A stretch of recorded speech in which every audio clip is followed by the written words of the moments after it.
বটগাছ সদৃশ্য গাছ দিয়ে আবৃত রহস্যে ঘেরা এটি একটি মসজিদ। মাত্র 3 জনের নামাজ পড়ার ব্যবস্থা থাকা এই মসজিদটি নিয়ে স্থানীয় লোকদের কাছে রহস্যময় মসজিদ হিসেবে পরিচিত। এই মসজিদে এখন আমরা ভিতরেও দিনে বেড়াও ঢুকতে ভয় করে। কালের পরিক্রমায় গাছ দিয়ে ঘেরা এই মসজিদটি স্থানীয় লোকদের কাছে একটি রহস্যময় মসজিদ হিসেবে পরিচিত। এই মসজিদের ডালপালা ছিলে নাকি মৃত্যু অবধারিত। মসজিদটিতে রয়েছে একটি গম্বুজ এবং 2টি জানালা।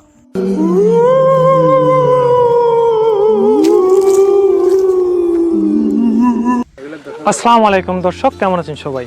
আজ আমরা একটি পুরাতন মসজিদে আছি, যে মসজিদটার প্রায় 500-700 বছর আগের। হয়তো আপনাদের বিশ্বাস হবে না, কিন্তু মসজিদটা আসলেই 500-700 বছর আগের, সেটি প্রমাণ আপনাদের দেখাবো। দেখেন, মসজিদটার ভিতরে আসবেন।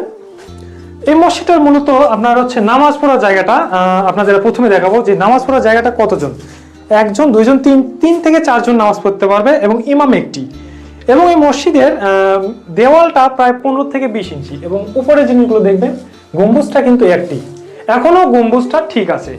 যে এমনিতে একটা মসজিদের কিন্তু এত পুরাতন দেখা যায় না, কিন্তু হঠাৎ করেই এই মসজিদটা দেখা গেল।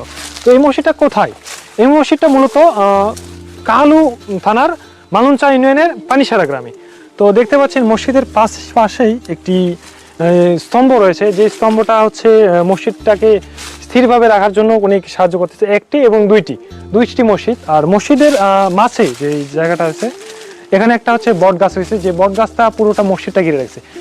মসজিদটিতে আপনাদের দেখাবো মসজিদটির উপরে একটি গম্বুজ উপরে, এবং এটি হচ্ছে মসজিদের সামনের দৃশ্য, যেটিতে বট বৃক্ষে একদম হচ্ছে মসজিদটা ছেয়ে গেছে, কিন্তু মসজিদটার কিন্তু ক্ষতি করতে তেমন পারে নাই।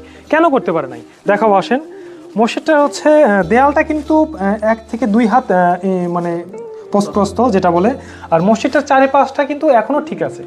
এবং মসজিদটার শুধু ক্ষতি হয়েছে সামনের হচ্ছে ইমামের জায়গাটা, যেটা ভেঙে গেছে। আর মসজিদটা হচ্ছে মাজাটা কিন্তু এখনো দেয়ালটা ঠিক আছে, এখনো ঠিক আছে। আর আরো কিছু দেখাবো আপনাদের, মূলত যে আলমচাই। তো দর্শক, মসজিদটার পাশেই একটা জিনিস, এটা মসজিদ আর পাশে একটি ভাঙাচুরে একটু জায়গা আছে, যেটা কি ছিল হয়তো এখনো বলা যাবে না, কারণ এটা হয়তো অনেক আগের। মসজিদটার সময়ে যখন এটা নির্মাণ করা হয় তখন থেকে হয়তো ভাঙা কিংবা কোনো কারণবশত সেটা ভেঙে গেছে। দেখতে পাচ্ছেন এটা একদম ভেঙে শেষ, শুধু একদম মানে ভালো অবস্থানে আছে এই মসজিদটা। হয়তো আমরা চাইলেই এখন সমাজের হয়তো গণ্যমান্য ব্যক্তিও চাইলে এই মসজিদটা এখনও নামাজের জন্য তৈরি করতে পারেন। তো আপনাদের কাছে আমার অনুরোধ থাকবে, এই ভিডিওটা শেয়ার করবেন, অবশ্যই শেয়ার করবেন, যাতে সবাই দেখতে পারে যে আমাদের পুরাতন কিছু প্রত্নতাত্ত্বিক জায়গাগুলো রয়েছে, যেগুলো আমরা দেখে অনুপ্রাণিত হব। ধন্যবাদ সবাইকে, সুস্থ থাকবেন। আসসালামু আলাইকুম।